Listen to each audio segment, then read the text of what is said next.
बिस्मिल्लाहिर्रहमानिर्रहीम, अस्सलाम वालेकुम नाज़रीन। प्रोग्राम क्रॉसिंग लाइंस में खुशामदीद। मैं हूं यासिर रशीद। नाज़रीन, अमेरिका और इजराइल की जानिब से ईरान पर मुमकिना मुश्तरका हमले की खबरों ने मशरिक़ वस्ता को एक बार फिर जंग के दहाने पर ला खड़ा किया। अमेरिका पहले से ही खित्ते में जंगी तैयारों, बहरी बेड़ों और मिसाइल निजाम बड़े पैमाने पर कर चुका है और अमेरिकी सदर डोनाल्ड ट्रंप एक से ज्यादा बार खबरदार कर चुके हैं कि ईरान के जौहरी प्रोग्राम पे अगर बामानी मुआहिदा ना हुआ तो फौजी कार्रवाई खारिज इम्कान नहीं। अमेरिकी फैसलासाज हलकों में सोच पाई जाती है कि इस जंग को रोकने के लिए क्या इकदाम उठाए जा सकते हैं। ये इजराइल पे ईरान हमला करेगा या इजराइल ईरान पे हमला करेगा, ये इस वक्त सोच है ताकि मुमकिना ईरानी रद्द-ए-अमल को अमेरिकी मुदाखलत के जवाब में बदला जा सके। इसी पस मंजर में जनेवा में जारी मुज़ाकरात के तीसरे दौर को दरअसल जंग को रोकने की आखिरी सिफारती कोशिश समझा जा रहा है। अमेरिका और ईरान के दरमियान मुज़ाकरात में ईरान का जौहरी प्रोग्राम बुनियादी अहमियत रखता है। गुज़िश्ता साल इजराइल और ईरान के दरमियान 12 रोज़ा जंग के बाद अमेरिका ने कार्रवाई करते हुए ईरान की अहम जौहरी तंसीबात को निशाना बनाया था और यह दावा किया था कि ईरानी जौहरी सलाहियत को तबाह कर दिया गया है। लेकिन अक़वाम मुत्तहिदा की जौहरी निगरानी के इदारे के मुताबिक ईरान की जौहरी तंसीबात मुकम्मल तौर पर खत्म नहीं हुई, जिसकी वजह से ईरान का जौहरी प्रोग्राम एक बार फिर खबरों में है। गुज़श्ता बरस अमेरिकी हमलों से पहले ईरान के पास 60% तक तकरीबन 406 किलोग्राम अफजूदा यूरेनियम मौजूद था और ईरान जौहरी हथियार तैयार करने से चंद तकनीकी मराहिल ही दूर था। लेकिन सवाल यह है कि क्या ईरान अब भी यूरेनियम की अफजूदगी जारी रखे हुए है? ईरान का मौक़िफ़ है कि उसकी जौहरी तंसीबात तबाह की जा सकती हैं, मगर टेक्नोलॉजी और अमली सलाहियत को बमबारी से खत्म नहीं किया जा सकता। 2015 के जौहरी मुआहिदे के बाद जब 2018 में अमेरिका मुआहिदे से दस्तबरदार हुआ और ईरान पर पाबंदियां बहाल हुई तो ईरान ने जदीद सेंट्रीफ्यूजेस नस्ब किए और अफजूदगी की सतह बढ़ाना शुरू कर दी। ईरान अब मुजव्विजा मुआहिदे में अफजूदगी की सतह 60% से कम करके तकरीबन 3.6 या 5% तक लाने और कई बरस तक प्रोग्राम महदूद रखने पर आमादगी जाहिर कर रहा है। लेकिन वह अपना अफजूदा जखीरा बैरून मुल्क मुंतकिल करने से साफ इनकार कर चुका है। दूसरी तरफ वाशिंगटन मुज़ाकरात को सिर्फ जौहरी मसले तक महदूद नहीं रखना चाहता, बल्कि बैलिस्टिक मिसाइल प्रोग्राम और खित्ते में ईरानी असर और रसूख का रास्ता भी रोकना चाहता है। यह वो इख्तलाफी नुक्ता है जो सिफारतकारी को पेचीदा बना रहा है। अमेरिकी इंटेलिजेंस हल्के इस बात का एतराफ करते हैं कि ईरान फौरी तौर पर जौहरी हथियार नहीं बना रहा, लेकिन वो जल्द ऐसा कर सकता है। दूसरी जानिब अमेरिकी खुफिया एजेंसी CIA ईरानी शहरियों और खास तौर पर मुजाहिरीन से राब्ते कर रही है, जिसे ईरान अपने अंदरूनी मामलात में खुली मुदाखलत करार देता है। खित्ते में अमेरिकी अफवाज की तैयारियों और इंटेलिजेंस सरगर्मियों ने यह तासुर मजीद मजबूत किया है कि मुज़ाकरात की नाकामी बराह रास्त तसादुम में बदल सकती है। यही वजह है कि दोनों मुल्क मुज़ाकरात का सिलसिला जारी रखे हुए हैं ताकि ऐसी किसी जंग का रास्ता रोका जा सके जिसके असरात सिर्फ मशरिक़ वस्ता में नहीं बल्कि उससे कहीं आगे तक महसूस किए जा सकते हैं। इसी मंजरनामे में बात करने के लिए हमें join American Muslims for Trump Sajid Tarar साहब ने। तारड़ साहब, बहुत शुक्रिया आपके वक्त का। तारड़ साहब, जनीवा के अंदर एक और दौर मुकम्मल हो चुका है जिसमें बात ये हो रही है कि 60% से 3.5 या 3.6% के ऊपर अफजूदा यूरेनियम को लाया जाएगा और इसके साथ साथ बैलिस्टिक मिसाइल प्रोग्राम के हवाले से भी बात है जिसकी कुली तौर पे जो है तरदीद ईरान की जानिब से कर दी गई है कि मुज़ाकराती अमल का हिस्सा ही नहीं है। क्या समझते हैं कि मुज़ाकरात का ये नतीजा किस हद तक हौसला अफजा है? देखिए, मैं आज भी ऑप्टिमिस्टिक हूं। मेरे ख्याल में इसका पुरअमन हल ढूंढा जाएगा थ्रू द डायलॉग। इस वक्त डोनाल्ड ट्रंप साहब बीबी नेतन्याहू के मुकम्मल ट्रैप में फंस चुके हैं। आगे कुआं पीछे खाई है। दुनिया का सबसे बड़ा शिप कैरियर जो है जेरेड फोर्ड, उसको यमन के पास ऑलमोस्ट वहां उसके नजदीक पहुंच चुका है और यमन से भी थ्रेट उसको मौजूद है। और दूसरा, इस वक्त मैं बताना चाहूंगा कि अमेरिकन जर्नल और एजेंसियों ने डोनाल्ड ट्रंप साहब को बताया है कि दिस इज नॉट वेनेजुएला। यहां जंग हुई तो लंबा अरसा जारी रहेगी और दबे लफ्जों में दो चीजें हैं, रशिया भी तैयार है और चाइना भी तैयार है। रशिया ने भी मिसाइल टेक्नोलॉजी और एयर डिफेंस जो S-500 है उसको ईरान ट्रांसफर कर दिया है और चाइना ने एक मिसाइल सिस्टम CM-202 जो कि जिसका अभी तक तोड़ जो मौजूद नहीं है, जो कि शिप कैरियर को तबाह करने के लिए एक बड़ा पुरअसर मिसाइल है। तो मेरे ख्याल में रशिया चाइना भी सामने खड़े हैं। ईरान जो है उसने अपने सारे कार्ड सामने रख दिए हैं, जिसमें एक सबसे बड़ी बात ईरानी सदर मसूद पज़ेश्कियान ने कहा है कि उनके जो खामनाई हैं उन्होंने कहा है कि एटमी हथियार ममनू करार उन्होंने दिया है। और दूसरा और उन्होंने कहा है कि हम पुरअमन एटॉमिक ताकत जो है उसको इस्तेमाल करने का, उसको यूज करने का हक रखते हैं। तो मेरे ख्याल में, और दूसरा, डोनाल्ड ट्रंप साहब ने अपनी state of the union speech में कहा है कि हम उसको एटॉमिक पावर नहीं बनने देंगे। लेकिन मेरे ख्याल में अभी भी जिस तरह मैंने कहा है कि मैं अभी भी ऑप्टिमिस्टिक हूं कि जंग को अवॉइड किया जाएगा। अच्छा, वैसे तारड़ साहब किस हद तक ऑप्टिमिस्टिक रहा जा सकता है? मेरे जो ईरानी जराए हैं वो ये बात करते हैं कि MQ-4C जो सबसे जदीद तरीन ड्रोन शुमार होता है, जो इस हद तक बुलंदी पे होता है कि सैटेलाइट रडार से भी वो बाहर होता है, ये ईरान के ऊपर परवाज कर रहा था और ये उसी जंगी बहरी जहाज से उड़ा जो इस वक्त खत्ते के अंदर मौजूद है, अब्राहम लिंकन से, और उसके सिग्नल्स गायब हो गए हैं। नहीं मालूम अमेरिकी फौज को कि वो कहां गया, उसका क्या नतीजा बना, और ये खदशात भी हैं उनको कि इसको किसी तरीके से हैक करके नीचे उतार लिया गया। अगर इस तरह की सूरत हाल और इस तरह की डेवलपमेंट मंजर आम पे आ रही है तो जंग के खतरात फिर भी ऑप्टिमिस्टिक होके किस हद तक रोके जा सकते हैं? देखिए, दो चीजें जो मेरी नजर में, वॉशिंगटन पोस्ट में एक आर्टिकल आया है जिसमें किसी जराये के जरिए बताया गया कि आर्मी जनरल्स जो है अमेरिकन, वो ये समझते हैं कि this won't be an easy war, this is won't be Venezuela और पीस ऑफ केक। वो इस्तराब कर रखते हैं कि वो खुल के बात करें, लेकिन ये इस पे आपको एग्री करना होगा कि ईरान की जंग जो है इतनी मामूली जंग नहीं होगी। एक तो इजराइल निशाने पे होगा और दूसरा ये लंबा अरसा जंग रहेगी। और इसमें रशिया, देखिए रशिया पहले सीरिया लूज कर चुका है, क्या वो ईरान को लूज करना अफोर्ड कर सकता है? दूसरा, चाइना सारा तेल वेनेजुएला और ईरान से लेता था, वो अफोर्ड कर पाएगा? और आपकी इतला के मुताबिक 75 के करीब इस वक्त क्रूड ऑयल है जो जंप करके 100 से फौरन ऊपर जाएगा। क्या दुनिया अफोर्ड कर पाएगी एक नए महंगाई का तूफान? और उसमें देखा जाए तो डोनाल्ड ट्रंप साहब घर के अंदर, अमेरिका के अंदर के जिस तरह के हालात हैं, कांग्रेस उनके सामने आ खड़ी हुई है, जुडिशरी उनके सामने खड़ी हो चुकी है, रिपब्लिकन सेनेटर जो है वेनेजुएला के मौजू के ऊपर रिपब्लिकन पार्टी का साथ छोड़ चुके हैं। और टैरिफ के हवाले से अगर देखा जाए तो सुप्रीम कोर्ट के कंजर्वेटिव जज जो डोनाल्ड ट्रंप साहब ने खुद अपॉइंट किए थे, वो भी इंपीरियल प्रेसिडेंसी का नाम दे रहे हैं। तो दर हकीकत घर के अंदर एतमाद हासिल नहीं है। और जंग जो है, और डोनाल्ड ट्रंप साहब दूसरा तजाद आता है बोर्ड ऑफ पीस का, दुनिया में पीस और पीस प्राइज के लिए, नोबेल प्राइज के लिए डोनाल्ड ट्रंप साहब अपनी लेगेसी एक पूरा मन सदर के तौर पे छोड़ना चाहते हैं। सारे अगर इन चीजों को देखा जाए, और दूसरा इस वक्त अगर देखा जाए तो एक चीज और बताइए, जंग लड़ने के लिए आसाब की मजबूती भी बेहद जरूरी होती है। मैं पिछले दिनों रॉयटर्स में छपा हुआ एक आर्टिकल पढ़ रहा था, और गालिबन द वॉल स्ट्रीट जर्नल, अगर मैं मुगालता राई से काम नहीं ले रहा तो उसके अंदर भी वो छपा हुआ था कि जो जहाज है जिसे इस खित्ते के अंदर तैनात किया गया, उसके जो एहलकार थे उनकी वापसी की मुद्दत पूरी हो चुकी थी।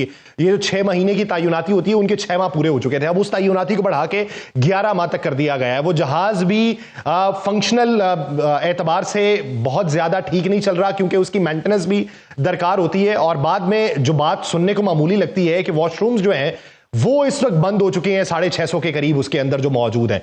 अब ये तादाद ऊपर नीचे हो सकती है। जब इस तरह की नफ्सियाती कैफियत पैदा हो जाए तो फिर आप उस अमले से किस तरीके से तवक्को कर सकते हैं कि किसी पे हमला कर सकता है, या उसकी इस्तेदाद इसके पास मौजूद है? मैंने एब्सोल्युटली वो खबर आपकी पढ़ी है जिसमें फ्रस्ट्रेशन नजर आ रही है। दूसरा, यहां पे मैं एक रेफरेंस देना चाहूंगा, एक बुक जो चाइनीज की बड़े अरसा लिखी गई थी, आर्ट ऑफ वॉर। उसमें ये बड़ा इंपॉर्टेंट एलिमेंट है कि आपके जो सोल्जर हैं उन्हें पता हो कि वो जो जंग लड़ रहे हैं ये एक हक की जंग है और एक जस्ट जंग है। यहां पे अगर देखा जाए तो ईरान डायरेक्ट अमेरिका के लिए थ्रेट मौजूद नहीं है। वो सिर्फ थ्रेट किन चीजों के लिए है? अमेरिकन एसेट्स जो उस एरिया के अंदर मौजूद है, इजराइल के लिए। और मैं जिस तरह पहले कह रहा हूं कि इजराइल की बहुत पुरानी ख्वाहिश है कि किसी तरीके से अमेरिका को घेर के इस रीजन के अंदर जंग लड़वाई जाए। इजराइल की जंग इजराइल चाहता है कि अमेरिका लड़े, और इसमें डोनाल्ड ट्रंप साहब किस बुरे तरीके से ट्रैप होते हैं ये अब डिपेंड करता है। लेकिन उन्हें यह पता है कि boots on the ground America can not afford it. और मेरे ख्याल, जिस तरह मैंने आपको पहले कहा है कि आज भी बहुत से लोग आज वाशिंगटन डीसी में अभी भी ऑप्टिमिस्टिक हैं कि जंग का हल जनेवा के अंदर इसका किसी न किसी रेजोल्यूशन पे पहुंचेंगे। और देखें, अभी कुछ हफ्ते पहले ईरान ने भी ये सिग्नल दिया था कि आप अगर हमारी सैंक्शंस कम करते हैं तो हम आपसे F-35 लेने के लिए आमादगी जाहिर की थी। तो विलिंगनेस मौजूद है दोनों तरफ से। सर, बात ये है कि जो डिमांड्स अमेरिका की तरफ से रखी जा रही हैं ईरान के लिए किस हद तक काबिल कबूल है?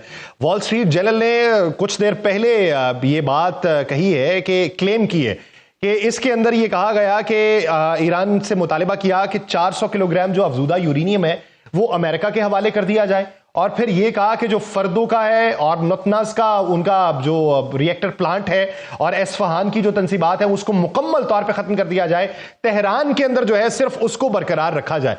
ऐसी सूरत हाल में जब आप टेबल के ऊपर बैठे और इस तरह की बातें करें तो दूसरों के लिए तो वो सॉवरेनिटी के लिहाज से मज़हका खेज बातें लगेंगी। तो जब इस तरह की डिमांड्स टेबल के ऊपर हो रही हैं तो फिर उसके नताइज किस हद तक निकलेंगे?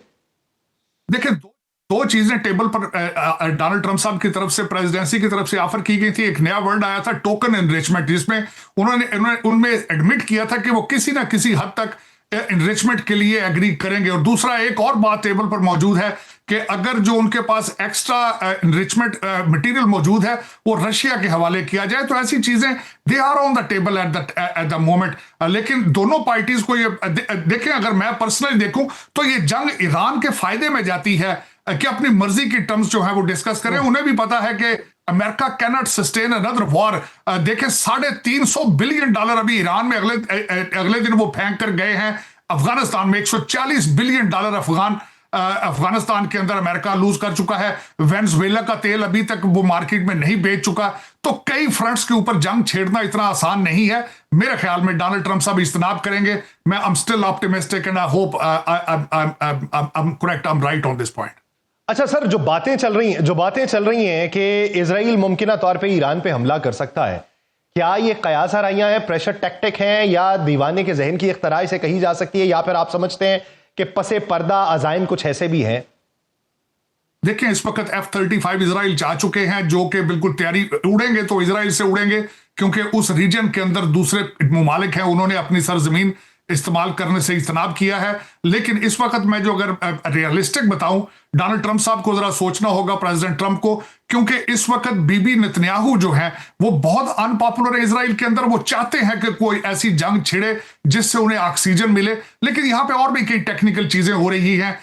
आज जब प्राइम मिनिस्टर मोदी इजराइल थे तो उसके साथ ही इजराइल के सदर इथियोपिया में थे। तो और दूसरा, जब वो खिताब के लिए वहां पे गए तो सारी अपोजिशन उठ के चली गई।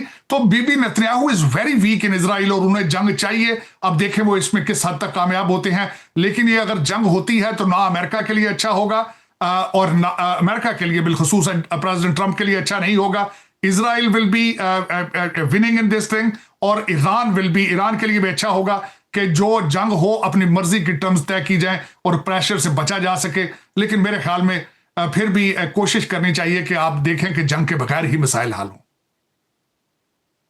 अच्छा सर, एक चीज और बताइए, जो दौरा इजराइल है नरेंद्र मोदी का, इसके ऊपर खफगी का इजहार किया ईरान ने। तो ईरान के ताल्लुकात भारत के साथ मुस्तकबिल करीब के अंदर किस हद तक खराब होते या बैलेंस होते या माजी से मुख्तलिफ होते देखते हैं?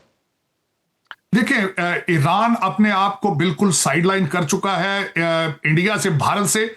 उसकी वजह यह है कि इंडियन जासूसों ने पिछला जब अटैक हुआ था तो वो इजराइल के साथ मिलकर इंटेलिजेंस प्रोवाइड करते रहे इजराइल को। तो मेरे ख्याल में ईरान समझ चुका है कि भारत जो है वो कभी भी उनके साथ नहीं होगा। और चाबहार पोर्ट जो है उसका लीज जो एक्सपायर हो चुकी है, खत्म हो चुकी है। तो मेरे ख्याल में ईरान बिल्कुल भारत की तरफ नहीं जाएगा। लेकिन मोदी साहब का ये दौरा जो मैं इस तनाजर से, अफगानिस्तान के तनाजर से देख रहा हूं, और फिर जो आके उस सरजमीन पे जाके अफगानिस्तान का बात करना, और फिर बीबी नेतन्याहू का अफगानिस्तान के बारे में सॉफ्ट कॉर्नर रखना, मेरे ख्याल में एक लम्हा फिक्रिया है, ना सिर्फ टीटीपी तालिबान के लिए लेकिन पाकिस्तान के अंदर भी जो प्रैक्सिस मैं उनको कहता हूं दुश्मनों की, उनके लिए भी एक लम्हा फिक्रिया है कि वो किन लोगों को सपोर्ट कर रहे हैं। इन लोगों को याद रहे कि टीटीपी को 40 साल आप दूध पिलाते रहे हैं और आज देखें किस तरीके से खुल के वो पाकिस्तान के साथ दुश्मनी कर रहे हैं। मेरे ख्याल में बीबी नेतन्याहू का दौरा, मैं आज अल जजीरा में पढ़ रहा था कि पाकिस्तान के लिए बिलखसूस जो एक बहुत बड़ा एक लम्हा फिक्रिया है। सोच के बढ़ना होगा आगे। इस वक्त भारत को पता चल चुका है कि वो कोई भी कन्वेंशनल वार पाकिस्तान से नहीं लड़ सकता। वो पूरा प्रेशर इस वक्त बीएलए और टीटीपी के ऊपर डाल चुके हैं। Pakistan has to be very careful. अच्छा तारिक साहब, मेरा एक आखिरी सवाल, जो बैलिस्टिक मिसाइल्स के हवाले से खदशात का इजहार किया गया कि आईसीबीएम जो है वो बनाने की तगोदो जो है अगली दहाई में ईरान करेगा और जिसकी रसाई जो है अमेरिका तक हो सकती है, क्या हम ये समझ सकते हैं कि अभी जो 2500, 3000 या 3500 किलोमीटर तक के मिसाइल ईरान ने तैयार कर रखे हैं, तो ईरान का ये इरादा है कि वो अमेरिका तक मार करने वाले मिसाइल तैयार करने की तैयारी में? मैं एक यहां पे अर्ज करना चाहूंगा, ईरान का ओनली सर्वाइवल इस वक्त जो है वो मिसाइल सिस्टम के ऊपर है। और इस वक्त अगर वो मिसाइल सिस्टम उनके पास ना होता तो इजराइल ने बड़ा अरसा पहले ही ईरान का जो है वो ईरान को दूसरा गजा बना देना था। तो मेरे ख्याल में ईरान, और दूसरा आपने देखा होगा ईरान के शाहिद जो है वो ड्रोन्स वो इस वक्त यूक्रेन के खिलाफ इस्तेमाल हो रहे हैं। और देखें किस तरीके से इतने सख्त एम्बार्गो के दौरान ईरान जो है अपनी चीजें इंप्रूव करता रहा है। मैं समझता हूं ये काबिल सताइश है। और दूसरा मैं समझता हूं कि missile system is only way of survival for Iran, अगर वो ईरान सर्वाइव नहीं करता। और दूसरी बात ये है कि रशिया और चाइना भी इस वक्त जो है वो काफी हद तक खुल के सामने आ चुके हैं। और वो चाहते हैं कि अमेरिका का जो एग्रेशन है किसी तरीके से इस रीजन में रोका जा सके। सिर्फ एक कंट्री इंटरेस्टेड है कि किसी ना किसी तरीके से अमेरिका को ट्रैप किया जाए, और वो कंट्री इजराइल है। अब देखें कि डोनाल्ड ट्रंप साहब इस जंग की कितनी भारी कीमत अदा करने के लिए तैयार हैं, लेकिन very costly for Donald Trump, for the president Trump and for America at the same time.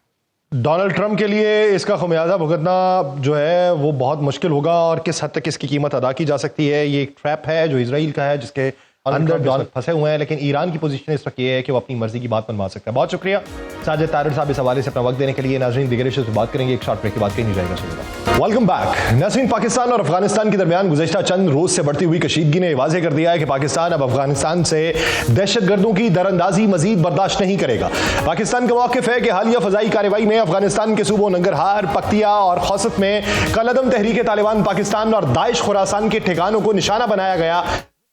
दर्जनों शिद्दत पसंद मारे गए, जबकि अफगान हुकूमत ने इन हमलों को अपनी खुद मुख्तारी की खिलाफ वर्जी करार दिया। पाकिस्तान में हालिया महीनों के दौरान दहशतगर्द हमलों में नुमाया इजाफा देखने में आया है, जिनमें सिक्योरिटी एहलकारों और शहरियों की शहादतों ने रियासती पॉलिसी साजों पर दबाव बढ़ाया है। पाकिस्तान बारहा यह कह चुका कि अफगान सरजमीन पाकिस्तान मुखालिफ गिरोहों के लिए महफूज पनागाह बनी हुई है, और तालिबान हुकूमत दोहा मुआहिदे के तहत अपनी जिम्मेदारियां पूरी करने में नाकाम रही है। सदर आसिफ अली जरदारी के हालिया बयान ने इस सूरत हाल को आलमी सिक्योरिटी मंजरनामे से जोड़ दिया है। उन्होंने कहा कि शिद्दत पसंद तंजीमों को अगर रियासती सरपरस्ती हासिल रही तो उसके असरात सिर्फ खित्ते तक महदूद नहीं रहेंगे, बल्कि आलमी सलामती को भी खतरात लाहक होंगे। अक़वाम मुत्तहिदा की सलामती काउंसिल भी अफगानिस्तान में दाइश, खुरासान, अलकायदा और तहरीक तालिबान पाकिस्तान की मौजूदगी की निशानदही कर चुकी है, जिस पर पाकिस्तान के अलावा चीन, ईरान, ताजिकिस्तान और दीगर हमसाया ममालिक भी तशवीश का इजहार करते रहे हैं। पाकिस्तानी हुकाम का कहना है कि मुल्क इस वक्त दहशतगर्दी के खिलाफ एक फ्रंट लाइन रियासत के तौर पर खड़ा है, और सरहद पार महफूज ठिकानों के खात्मे के बगैर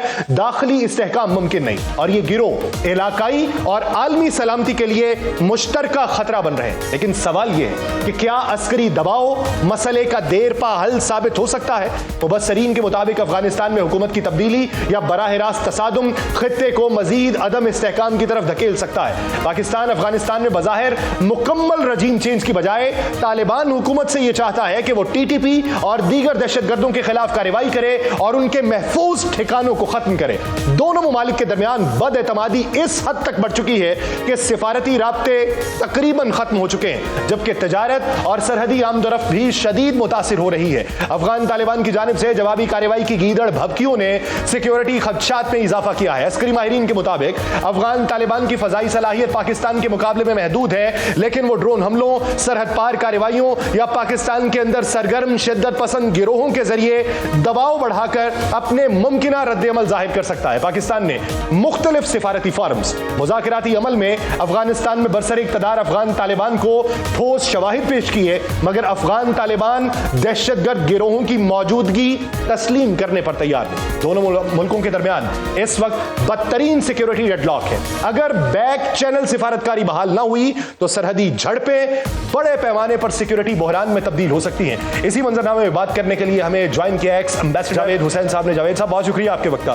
जावेद साहब, इस वक्त जो दोनों अतराफ में डेडलॉक बरकरार है, अगर कोई नतीजा नहीं निकलता तो पाकिस्तान के अंदर सिक्योरिटी खदशात मुस्तकबिल करीब में कितने बढ़ सकते हैं? मौजूदा सूरत हाल है जिसमें पाकिस्तान अफगान सरजमीन से स्पॉन्सर्ड या वहाँ से ऑर्गेनाइज जो टेररिस्ट एक्टिविटीज़ है उसका शिकार रहा है और है, उससे हमारे मुल्क को एक शदीद बहरान का सामना है कि हमारे ख़ास तौर पे जो केपी की और बलूचिस्तान में दहशतगर्दी के ताबड़तोड़ हमले हुए हैं और ज़रूरत इस बात की है कि अफ़गानिस्तान में जो अफ़गान तालिबान हैं उनको ये चीज़ बावर करवाई जाए कि वो दोहा एग्रीमेंट के जो की उसमें जो प्रोविजंस हैं जिसमें ख़ास तौर पे ये जिक्र है कि वो अपनी अफ़गान सरजमीन को किसी दूसरे मुल्क में दहशतगर्दी के लिए इस्तेमाल होने की इजाज़त नहीं देंगे, उस पर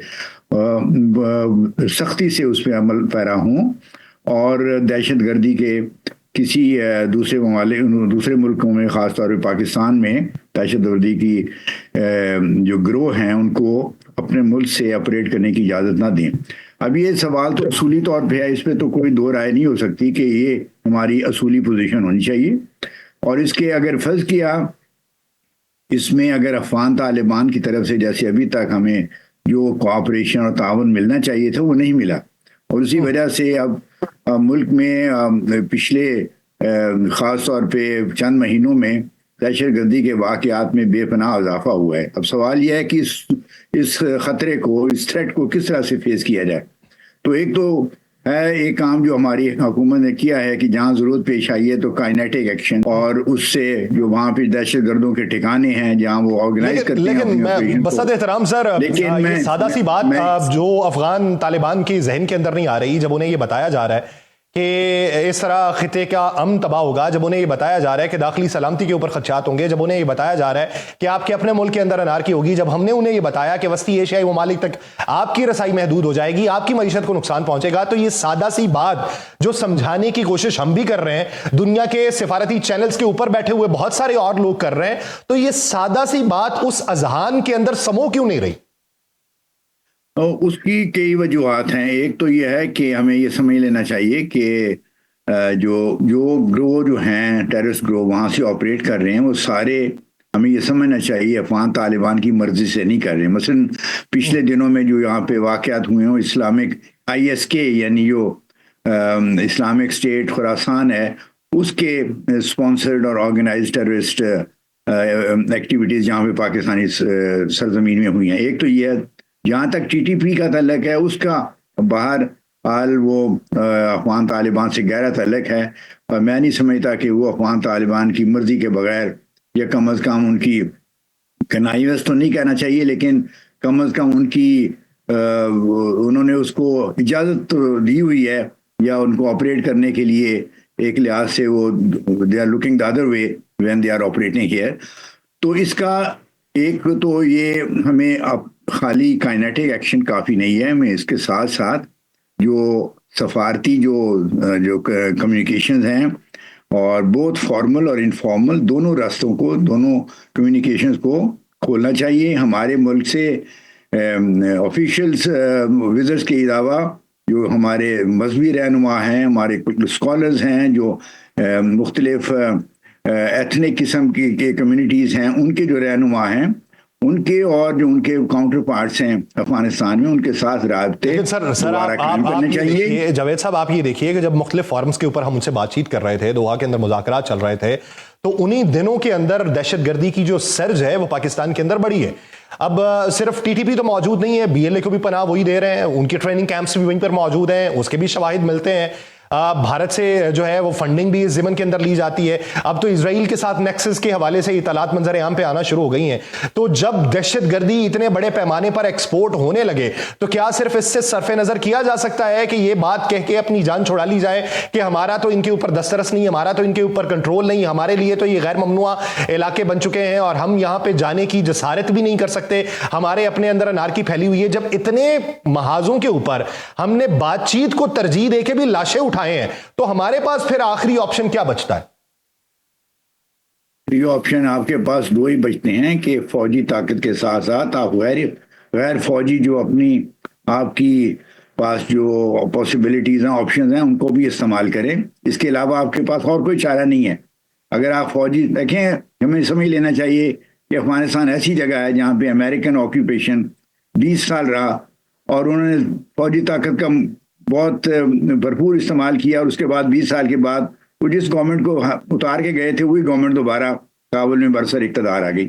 तो हमें सूरत हाल का दानिशमंदी से बगौर जायज़ा लेना चाहिए, उसमें फौरी ताकत का जहाँ ज़रूरी हो इस्तेमाल करना चाहिए, लेकिन उसके साथ साथ हमें अपने बातचीत के दरवाजे कभी बंद नहीं करने चाहिए। दुश्मनों से भी लोग जो हैं वो बातचीत के दरवाजे बंद नहीं करते, तो हमें वो रास्ते खुले रखने चाहिए और उसके लिए दोनों सफारती और गैर सफारती जो ज़राए हैं उनको इस्तेमाल करना चाहिए। इसके अलावा हमारे पास कोई और चारा नहीं है। हाँ, दोबारा उसके साथ ये ज़रूरी है कि अफ़गानिस्तान के जो दूसरे पड़ोसी मुल्क हैं, जैसे ईरान है, ताजिकिस्तान है, उज़्बेकिस्तान है, तुर्कमेनिस्तान है, चाइना है, रशिया दूर है लेकिन बहरहाल उसका भी एक असर रसूख है, इनको साथ मिला के हमें अफ़गानिस्तान की जो आजकल बरसर इक़्तिदार तबका है उनके ऊपर एक पॉलिटिकल सियासी प्रेशर बिल्डअप करना चाहिए। तो हमें ये सारे काम करने पड़ेंगे और कोई हमें मिरेकुलस ऐसे रिजल्ट्स नहीं आएंगे सामने कि हम ये काम शुरू करेंगे तो अगले दिन हालात बेहतर हो जाएंगे। हमें ये पॉलिसी और ये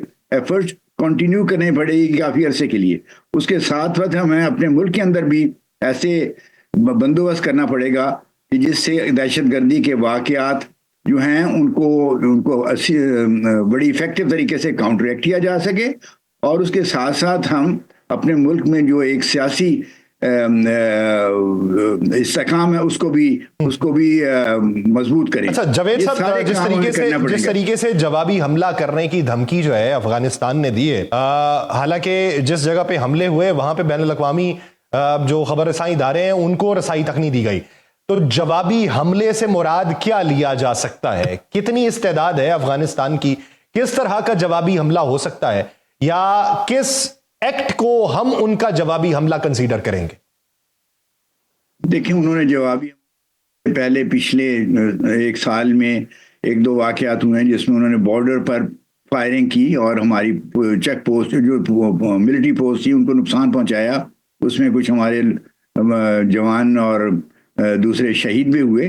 तो वो इस किस्म की हरकत कर सकते हैं, लेकिन उनकी ये मेरा ख्याल में उनके पास इतनी ताकत नहीं है कि वो पाकिस्तान में एक बड़े पैमाने पे कोई फौजी कार्रवाई करें। उनके पास वो ना तो ऑर्गेनाइजेशन है, ना वसाइल हैं, ना उनके मेरा ख्याल में उसके पास इतनी कुव्वत है कि वो ये काम कर सके। लेकिन वो जो टेररिस्ट एक्टिविटीज़ हो रही हैं हमारे मुल्क में, वही काफ़ी हमें परेशान करने के लिए काफ़ी हैं और हमें, जैसे मैंने अर्ज किया है, इसके लिए एक बड़ी कॉम्प्रिहेंसिव पॉलिसी बनानी चाहिए। अच्छा सर, एक चीज़ और बताइए कि जिस तरीके से गैर कानूनी तारकीन वतन जो पाकिस्तान के अंदर मौजूद थे उनको वापस भिजवाया गया और बारहा मौक़ों के ऊपर ये कहा जाता रहा कि ये उसका रिएक्शन है जो हमें देखने को मिलता है इस तरह के हमले, कि बहुत सारे ऐसे लोग जो पाकिस्तान के अंदर बसे हुए थे उनको जब आप वापस भिजवाएंगे तो किसी ना किसी तरीके से रिएक्शन उसका निकलेगा।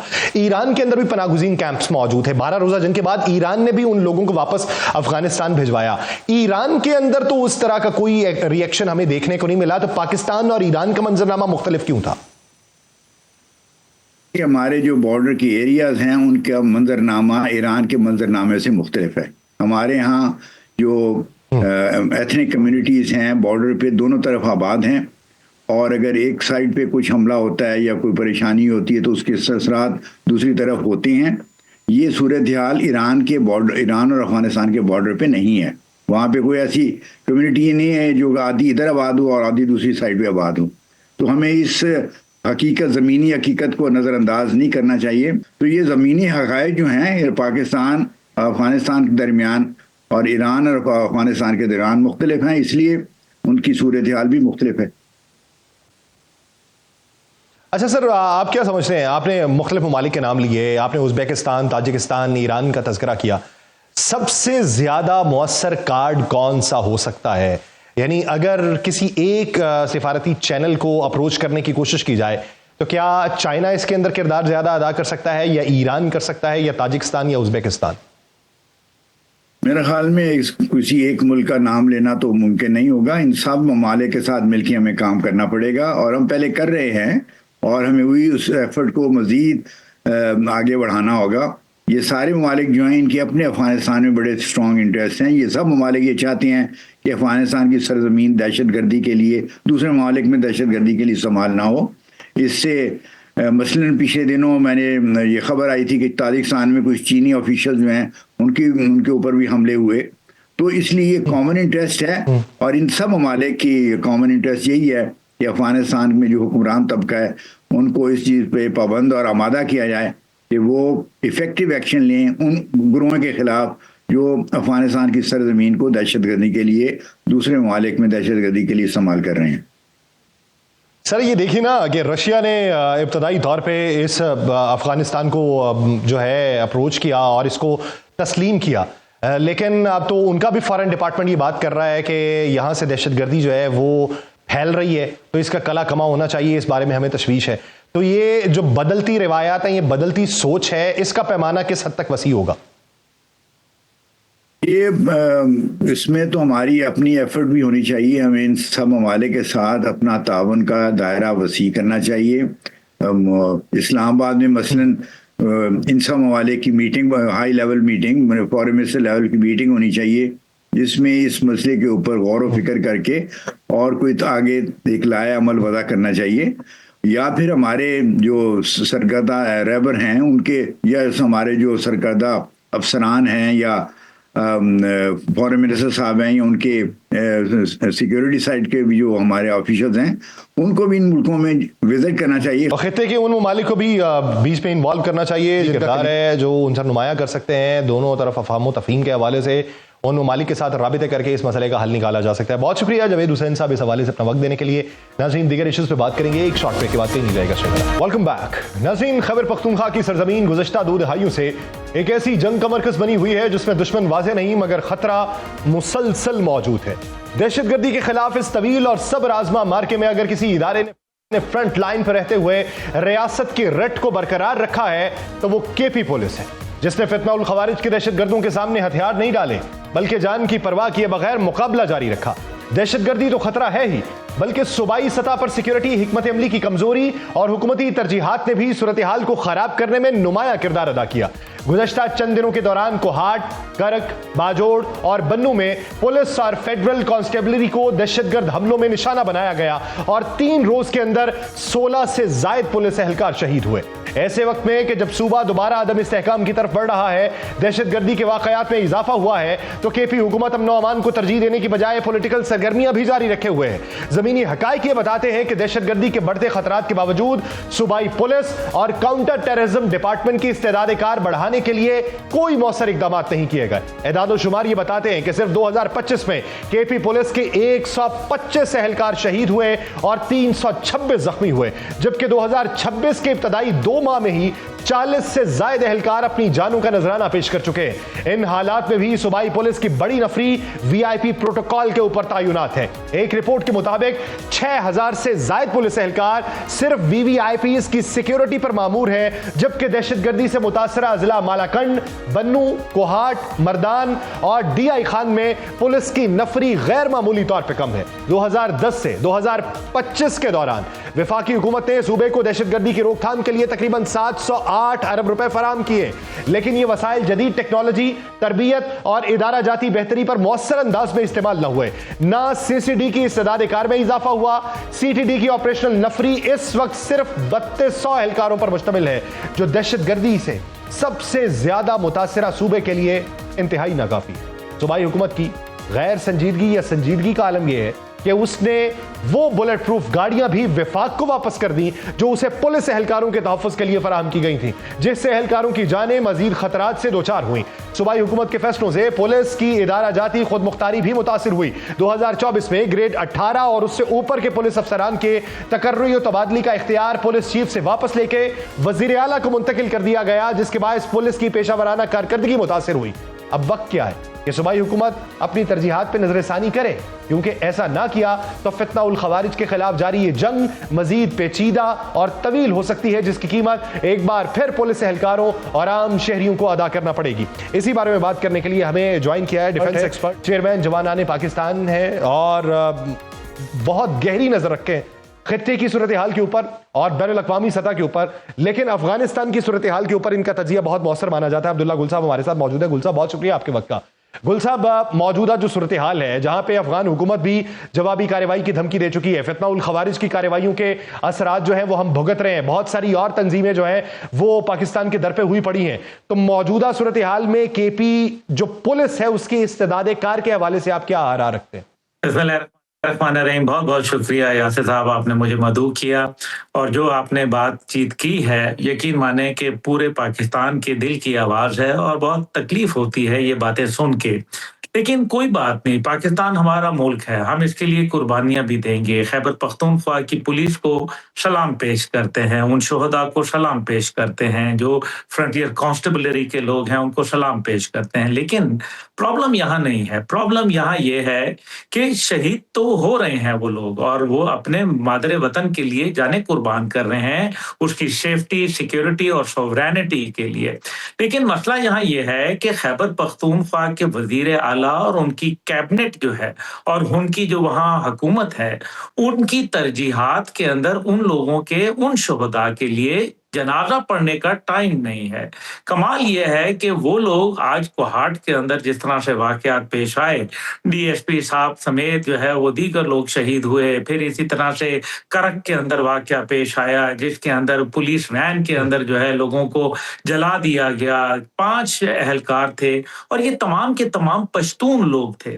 इसका मतलब यह है कि जो उन्होंने वहाँ जिस हुकूमत के ज़ेरे साया चल रहे हैं वो तो खैबर पख्तूनख्वा की है, और खैबर पख्तूनख्वा अगर अपने लोगों के जनाजे भी नहीं पढ़ना चाह रही तो फिर ये तो एक बड़ी अलार्मिंग सिचुएशन है। इसका मतलब है कि वो एक रियासत पाकिस्तान के नुमाइंदा नहीं, बल्कि एक खास सोच, एक खास पार्टी और एक खास माइंडसेट के जो है वो रिप्रेजेंट कर रहे हैं। अब इसके अंदर जो सोहेल खान आफरीदी साहब का जो बयान आया है, मेरे ख्याल में वो इस बात की सारी कली को जो है वो खोल के रख देता है। तो ये कह देना और उसके बाद उस जो काली वर्दी जो पुलिस की है या एफसी की है उसके जनाजों पे ना जाना, ये तो मेरे ख्याल में अपने आइन से भी वो जो है मुनहरिफ हैं और अपने जो ओहदे से भी जो है वो इंसाफ नहीं कर रहे। मेरे ख्याल में सूबे के वजीर आला को जो है वो अपनी जात से, अपनी शख्सियत से और अपनी पार्टी मफादात से बालातर होके जो है वो अपने सूबे का तहफ़्फ़ुज़ और अपने ये तो एक मामला, ये तो गुल साहब एक मामला है। लेकिन जो मैं तकनीकी एतबार से गुफ्तगू कर चुका हूं कि लूप होल्स किस जगह पे मौजूद हैं। 708 अरब का तस्करा होता है, लेकिन आप ये देखिए कि जिन दहशतगर्दों की जानिब से हमले किए जाते हैं उनके पास किस किस्म की साख्त का असलहा मौजूद है। वो वेपन जो अमरीकी छोड़ के गए वो किस हद तक एडवांस है, और उसका मुकाबला करने के लिए जो पुलिस वहां पर मौजूद है, जो एफसी के एहलकार वहां पर मौजूद हैं, उनके पास किस किस्म का असलहा मौजूद है। क्या बुलेट प्रूफ जैकेट्स इतनी बड़ी तादाद के अंदर मौजूद हैं? क्या उनके पास वो गाड़ियां मौजूद हैं? क्या वो सहूलियात मौजूद है जो इस किस्म के दहशतगर्दों का मुकाबला करने के लिए उनको किसी न किसी जगह पर अपराइट कर सके? देखिए, अगर तरजीहात जो है वो अडयाला के असीर की तरफ होंगी तो जाहिर है फिर पुलिस या इंसानी जान की वहां क्या हैसियत और वक़्त है।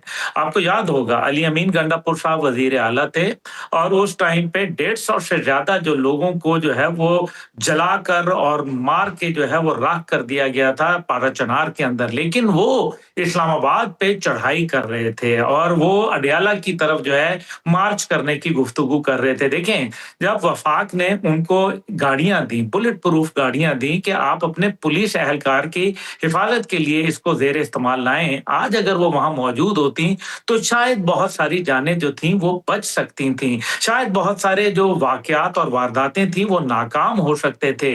लेकिन आज उसका जिम्मेदार कौन है? नंबर 1।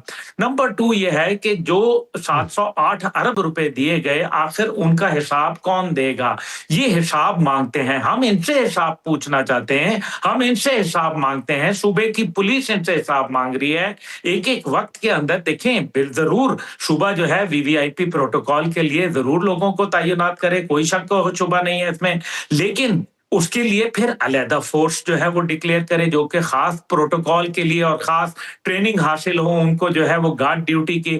लेकिन जब सूबे जो है वो एक दहशतगर्दी, जहां 74% दहशतगर्दी में इजाफा हुआ हो, जहां 96% जो सीटीडी की जो जितनी भी बातें हैं वो सिर्फ उनकी तनख्वाहों और दीगर चीजों के लिए चली जाएं। आप देखें कि सीटीडी के 537 टोटल ग्राउंड ऑपरेटर्स इस टाइम पे खैबर पख्तूनख्वा के अंदर मौजूद है। एक ऐसा सूबा जिसके अंदर हजारों लोग जो है वो जामे शहादत नोश कर गए, जिसके अंदर रोजाना जो है वो मैं अगर मुगालता रही से, मैं गुल साहब मुगालता रही से अगर काम नहीं ले रहा तो 3200 एहलकार हैं सीसीडी के, लेकिन 6000 एहलकार जो हैं वो सिर्फ वीवीआईपी के प्रोटोकॉल्स के ऊपर तैनात हैं। तो अलार्मिंग सिचुएशन तो है।